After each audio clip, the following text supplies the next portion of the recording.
রাত্রিতে এত কিছু লাগবে না।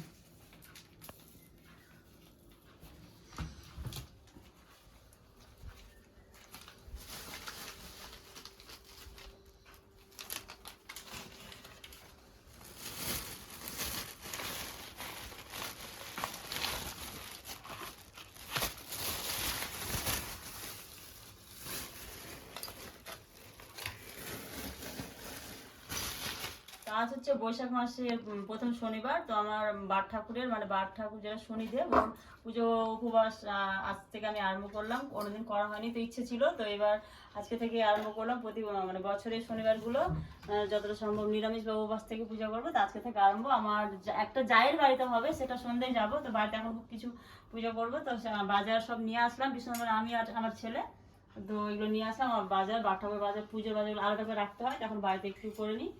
তো বাকিটা সন্ধ্যাবেলা কী কী হবে অবশ্যই তোমার সাথে শেয়ার করবো। কিছু নাই, এটা ধর, এটা লাগবে সন্ধ্যায়। আমাদের বাড়িতে গাছে অনেক আম হয়েছে ছোট, এটা নাকি মহারাষ্ট্রের আম। তো এই আমটা 100 টাকা কিলো নিল, আমি দুটো নিলাম 250 না, দুটো মানে আরো কিছু নিলাম। তো এটা দুটো আমের 50 টাকা কিছু কম লেগেছে। মাদাম বাট গন্ধটা খুব ভালো, জানি না খেতে কেমন লাগবে। এটা হচ্ছে আমাদের এখানকার আম না, মালদার আম না, এটা মহারাষ্ট্রের আম। আর প্রচুর ফলমূলের দাম, জানি না কারণ আজকে অনেকজনের বাড়িতে নান পুজো হবে, তো ওই জন্য একটু দামটা বেশি। যাই হোক, যেটা লাগবে সেটা নিতে হবে, তো নিয়ে এসেছি। এগুলো বাড়তি আমার পুজোর জন্য আলাদা করে তুলে রাখা হয়েছে। এগুলো আবার প্রসাদ কেটে আর বার থাকবে পুজোর। তো প্রসাদটা আমরা কি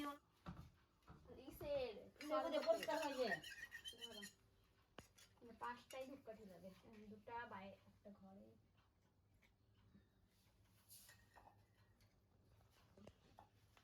এগুলো এক্সট্রা আছে, কিছু ফল নিয়ে আসা হয়েছে। আর বাট ঠাকুরের মানে যেটা শনিদেবের পুজোর প্রসাদ, সেটা বাড়িতে নিয়ে আসা যাবে না, বাইরে খাওয়া হবে। তো জানি না কতটা লাগবে, তো কিছু গোটা ফল নিয়ে যাবো, কারণ যদি প্রয়োজন হয় তো কেটে ওটা আলাদা করে দিয়ে দেওয়া হয়, বাট বাড়ি আনা যাবে না, বাইরে খেতে হবে। এই হচ্ছে পুজোর ইয়ে। জানি সবাই বাট করা হয়েছিল না। ফুলই তো নিলাম না আমি, ওখানে ফুল নিয়ে যাবে না। তো আমরা এবার আমাদের বাড়ির কাজ সম্পূর্ণ শেষ। তো আমরা যাচ্ছি এবার আমার জায়ের বাড়ি, যেখানে পূজা হবে। তো সেখানে দুটো পূজা হবে, একটা নারায়ণ পূজা আর একটা হবে শনিদেবের পূজা। তো যাই হোক, আমি শনিদেবের পুজোর উপবাস করেছি, নারায়ণ পূজার অঞ্জলিটা দিয়ে দিব। তো আমাদের ফোন করেছিল যে ঠাকুর মশাই চলে এসেছে। তো আমরা এই তপ্ত রোদের মধ্যে বেরিয়ে গেছি, প্রচণ্ড রোদ দেখে মনে হচ্ছে। আর পাশে একজন কথা হলো, তো ওর সাথে একটু কথা বললাম। তো আমরা বুড়িদের বাড়ি চলে এসেছি, মানে এ পাড়া ওই পাড়া দুই পাড়া। আমাদের বাড়ি হচ্ছে এই পাড়া, ওদের বাড়ি হচ্ছে ওই পাড়ায়। তো পুজো সব যোগাযন্ত্র আরম্ভ করে দিয়েছে। আর আমি গেলাম, যে সমস্ত প্রসাদ কাটছিল ওরা। আর ঠাকুরমশাই অনেক আগেই চলে এসেছিলো, যেটা বললো। এখন প্রায় 4টা বাজে, প্রচণ্ড গরম। একটা কথা বলতে যে আমার বাড়িটা যেহেতু নিচু তলায় থাকি আমি, তো গরম সেরকমভাবে বুঝতে পারতাম না। কিন্তু এদের বাড়ি গিয়ে ফার্স্ট টাইম বুঝতে পারলাম কী গরম। মানে শুনতাম গরম পড়েছে গরম পড়েছে, বাট আমি সেরকমভাবে বুঝতাম না। তো যাই হোক, বুলটির সামনে আলপনা দিচ্ছে। আর এই হচ্ছে আমার যার বাড়িতে পূজা হবে, বুড়ি বুলটির মা। আর এটা হচ্ছে ফুল, যে ফুলটা আমার দেখতে খুব ভালো লাগলো। ওদের বাড়িতে নাকি এই গাছটা 20 বছর ধরে আছে, হয় মরে যায় আবার হয়। তো খুব ভালো লাগলো, আমি একটু ভিডিও করে নিলাম। তো ঠাকুরমশাই পুজোতে বসে গিয়েছে। আর এই হচ্ছে আমার ভাসুর।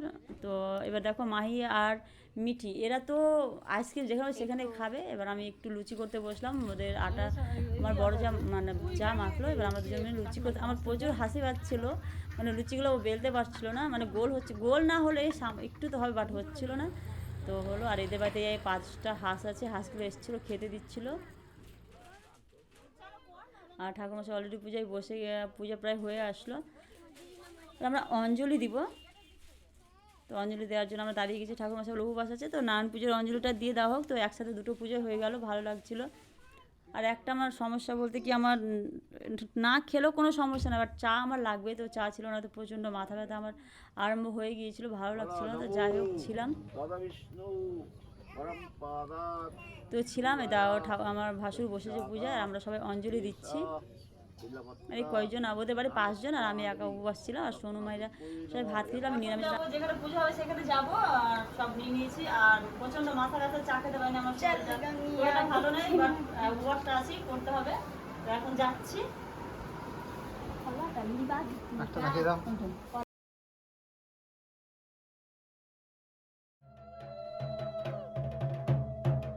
আর এই যে আমাদের শনি মহাদেব মহারাজ চলে এসেছে। আমি প্রণাম করছিলাম, তো আমার একটু যাই সমস্যা হচ্ছে, তো যাই করলাম প্রণাম।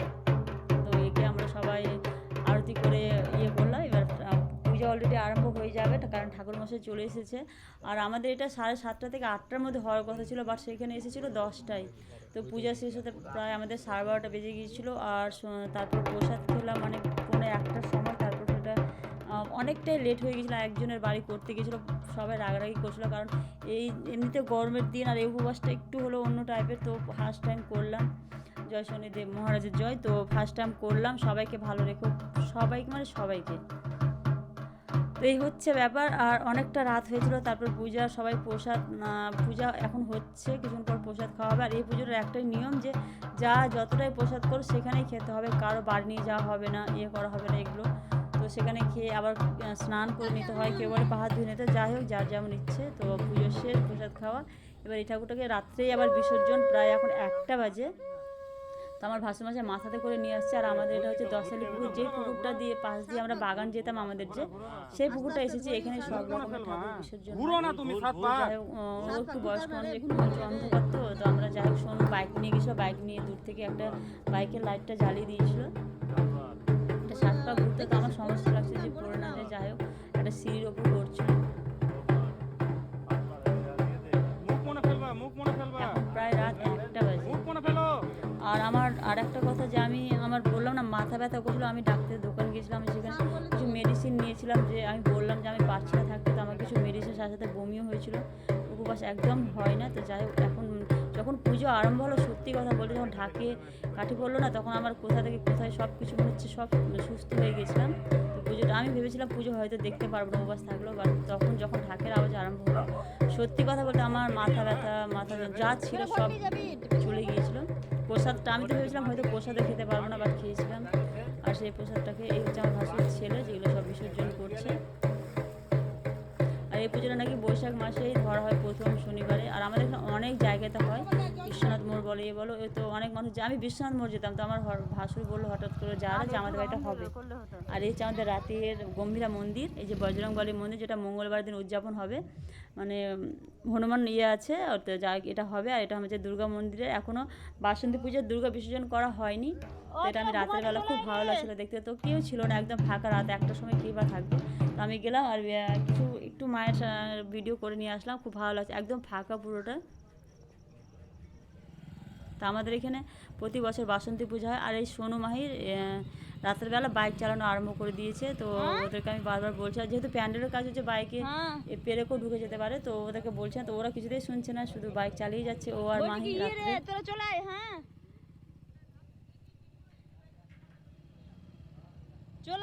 সাদাটা আমাদের ক্লাব ঘর, ওটা হচ্ছে গম্ভীরা মন্দির। আর এইটা হচ্ছে বাসন্তী দুর্গা পূজাতে। এখানে আমাদের সব পূজা হয় বাসন্তী। আর একটা পূজা যেটা হবে, যেটা আলোচনা চলছে এখন, সেটা হচ্ছে আমাদের মানে শনিদেবের মন্দিরের কথা বলছে, খুব তাড়াতাড়ি আশা করি হয়ে যাবে। এটা যদি কেউ দেখে থাকলে এরা হয়তো শুনতে হবে, এটা আলোচনা চলছে, হবে আশা করি। তো শনিদেবকে বলে এটাও খুব তাড়াতাড়ি করে দিও। আর আমরা যখন বেরিয়ে আসলাম না, আমার ভাসুরা বাড়ি চলে গেছিলো। আমাদের এখানে একটা লাপিদের বাড়ি আছে, যারা প্রতি বছর করে, প্রতি বছর ওরা আসছিল। তো আমাদের মনে হলো যে না, ওদের একটু ইয়েটা করে নিই। দেখো ওদের বাড়ির সবাই এসেছে, ওরাও প্রতিমা বিসর্জন করবে।